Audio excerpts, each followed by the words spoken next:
оқушылар саламатсыздар ма? Бүгінгі дүниежүзі тарихы пәні бойынша жаңадан өтетін тақырыбымыз ол антикалық дәуірде құрылған әлемдік империялар. Империялар деп біз жаңағы қазіргі тілмен айтқанда өзі державалар деген сөзді білдіреді. Яғни әлемде қазір мысалы қанша держава бар, қандай мемлекеттер? Қытай. Енді кірісті ретінде антикалық дәуірде дейді, адамзат тарихында алғашқы ірі мемлекеттер мен империялар қалыптасқан кезең. Бұл уақытша күшті әскерге, жақсы басқару жүйесіне сүйенген мемлекеттер үлкен аумақты жаулап алып әлемдік империяларға айналды дейді. Парс, Македон және Рим империялары сол дәуірдегі ең ірі державалар. Яғни бұл жерде империялар деп айтып тұр, сол ежелгі жаңағы дәуірдегі империялар бұл жерде көбінесе шынымен де бұлар несімен мықты болды? Империя болу үшін мықты әскер болу керек болды. Қару-жарақ. Жақсы қару-жарақ, дұрыс айтасың. Әскер толықтай жақсы не істелген?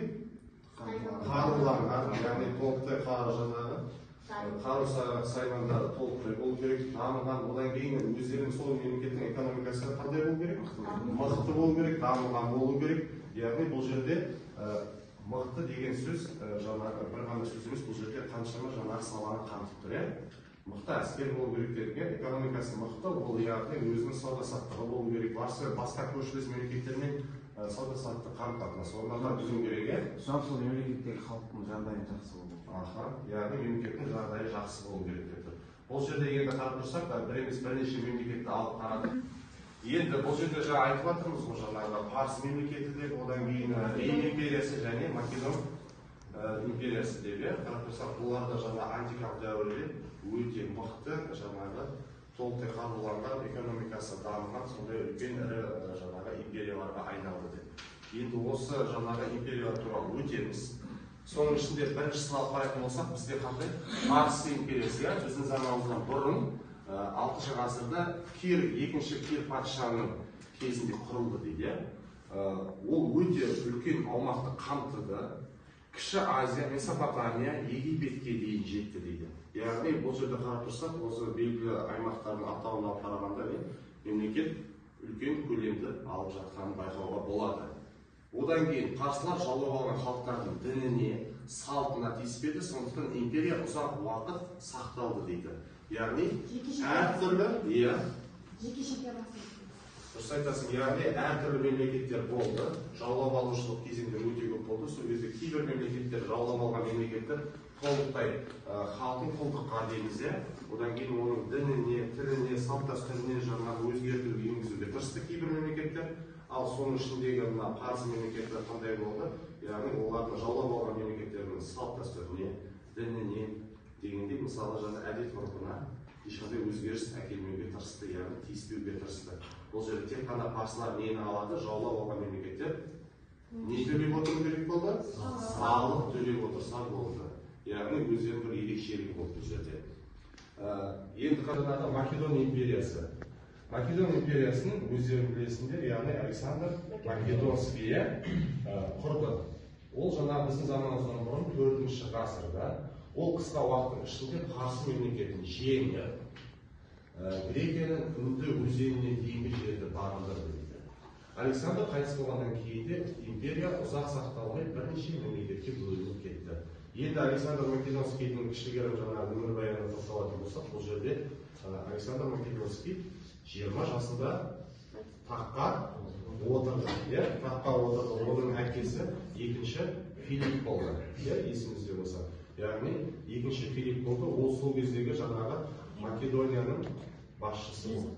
Яғни Александр Македонский жаңағы императордың ұрпағы болды, былай қарайтын болсақ.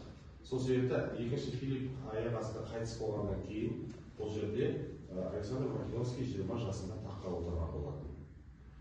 Сол кезде таққа отырғаннан кейін бір ерекшелігі, сол кездегі Македония жаңағы мемлекетінің бір ерекшелігі, екінші Филипп, яғни Александрдың әкесі, толықтай мемлекетті қалыптастырып кеткен болатын. Тұрақты жаңағы әскері болды, толық қаруланған әскер болды. Мемлекеттің елі дамып тұрды, мемлекеттің экономикасы біркелкі болды, яғни тұрақты болды, халықтың тұрмыс тіршілігі жақсы болды. Яғни екінші Филипп Александр Македонскийдің жаңағы мұраға Александр Македонскийға, яғни толық қалыптасқан мемлекетті қалдырып кетті. Яғни содан кейін әрі қарай қарайтын болса Александр Македонский не істеді? Жастайынан таққа отырғаннан кейін ең басты мақсаты болды, яғни ол сол кездегі жаңағы Македонияға қарсы әлемде ең алып мемлекет, яғни ол империя болып, қазіргі күнге айтқанда держава болып тұрған ол жоқ, Парсы империясы болды.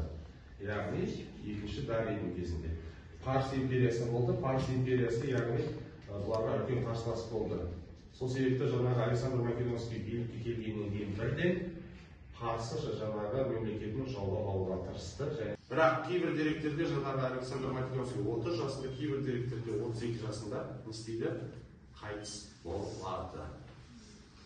Енді келесі бізде жаңағы келесі үшінші империямыз бүгінгі тақырып бойынша ол Римнің жаңағы Италияны жаулап алу дейді, яғни Рим империясы. Бұл да тарихта қарап тұрсақ, біз шамамен 5-ші сыныпта өткен болатынбыз.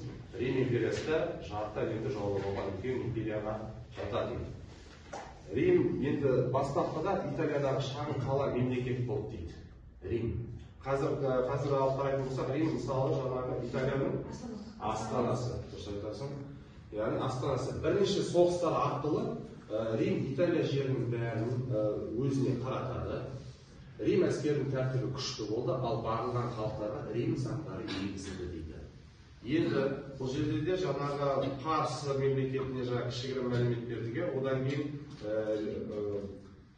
Македония жаңағы мемлекетіне мәлімет берді, одан үшіншісі міне Рим империясы.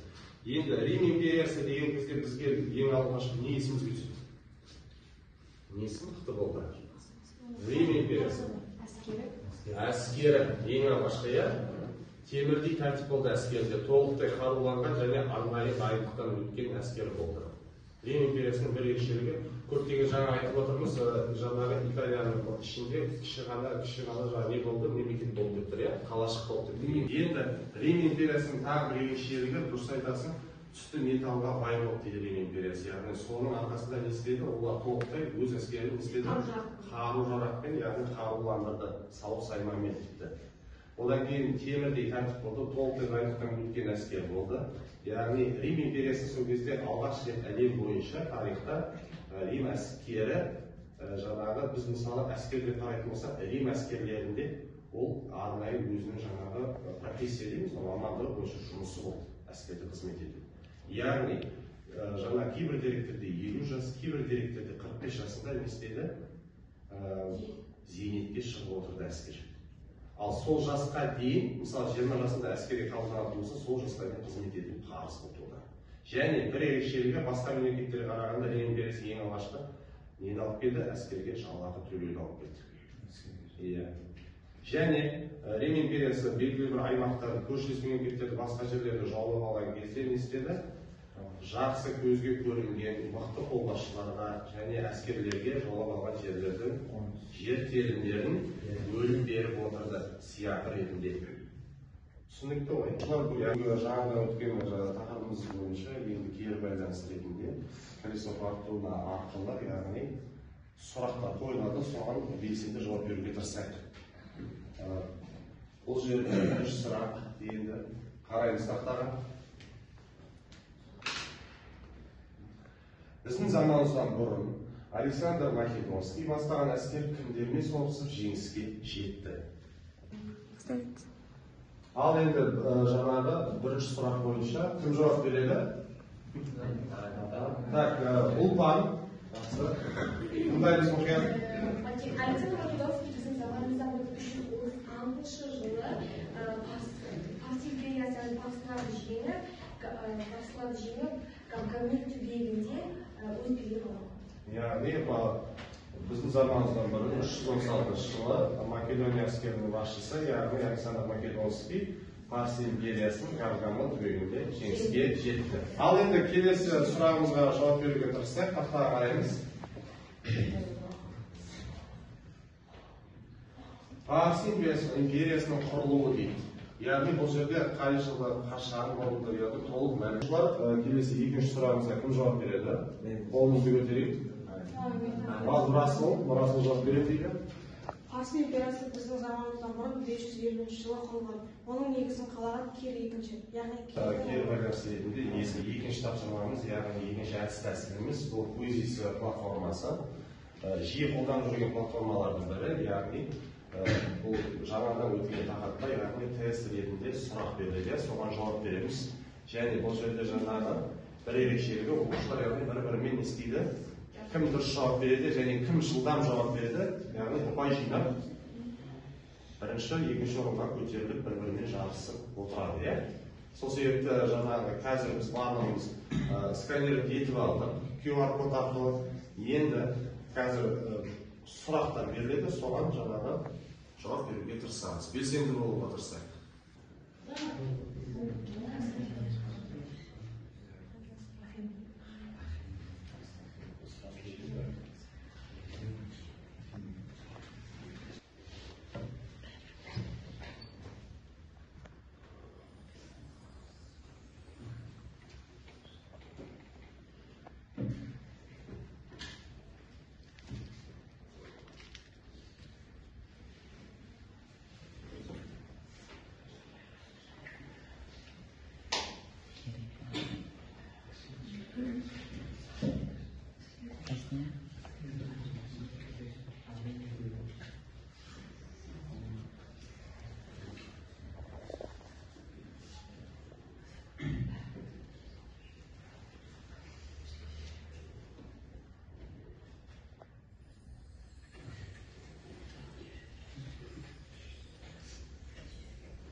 Ал енді оқушылар жаңағы екінші тапсырма бізде жаңағы сұрап тұрсақ, Рим империясы қашан екіге бөлінді дейді. Яғни 4 вариант берілген, иә? Бірінші 395, екінші вариант 476, үшінші вариант 300. Енді қарап тұрсақ, бұл жерде жаңағы әр оқушының өзінің рейтингі бар, қарап тұрсақ, кім қаншасыншы орында келе жатыр, қанша пайыз жауап беріп жатыр. Яғни бұл жерде жаңағы әр оқушының көрсеткіші көрініп тұрады. Платформасы арқылы, яғни жаңадан өткен тақырыпқа кері байланыс жасалды. Сонда қарап тұрсақ, бізде бірінші орынды кім иеленді? Яғни неғұрлым 78%-ға, яғни 9 сұрақтың 7-еуіне жауап берген Бақбердулар, яғни бірінші орынды иеленді, және онымен бірге Ақгүл де яғни 9 сұрақтың 7-еуіне нақты жауап берді. Ал үшінші орында 9 сұрақтың 6 жауабы дұрыс болған, яғни Ұлпан 67%, одан кейін Нұрсұлтан, яғни екінші орынды иеленгендер. Және одан кейін де осылай төмен қарай, яғни әр оқушының сабақты қаншалықты түсінгені, яғни тесттерінде жауап өткен тақырып бойынша енді үшінші әдіс тәсіліміз бұл жаңа платформасының ішінде қорапты ашу деген. Яғни әр қарап тұрсақ, бірінші, екінші, үшінші, төртінші, бесінші ұяшықтарда бүгінгі өткен жаңа тақырып бойынша сұрақтар жасырылған, соған біріндеп шығып жауап береміз. Ал енді бірінші кім шығарды, бірінші болып? Ал Бақберді шығар.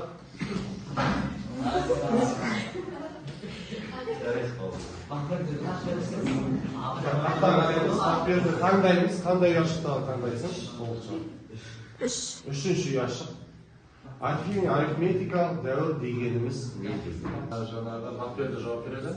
Арифметикалық дәуір дегеніміз ежелгі Грекия мен Рим өркениетінің дамыған кезеңі. Жақсы. Яғни келесі ұяшықты кім таңдайды? Ұлпан.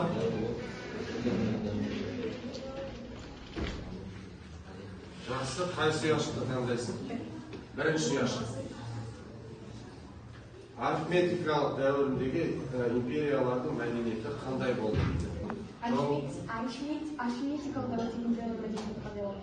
Ол кездері мәдениет әртүрлі болды, яғни елдерде мысалға Римде тас қала болатын болса, Грекияда немесе тағы басқа елдерде әртүрлі, біреуінде сауы, біреуінде әскери,